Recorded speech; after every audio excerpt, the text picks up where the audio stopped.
This is a simple banking application designed for user convenience.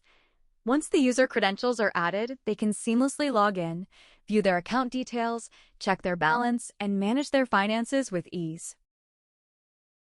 Now, let's simulate a malicious attack in the login field. This attack, generated by an LLM, exposes sensitive data because the web app firewall failed to provide protection. So now, let's dive into the firewall settings and make adjustments to the web firewall.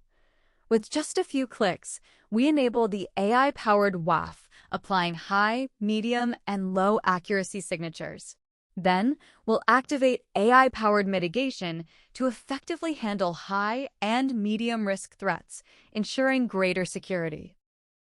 Now we send the same LLM-generated attack to the AI Powered WAF, and we see that the attack has been successfully blocked. Now, let's review the security logs to verify the results. We can see that the WAF has successfully blocked the malicious attack. Additionally, with just one click, we can block the user to prevent further suspicious activity.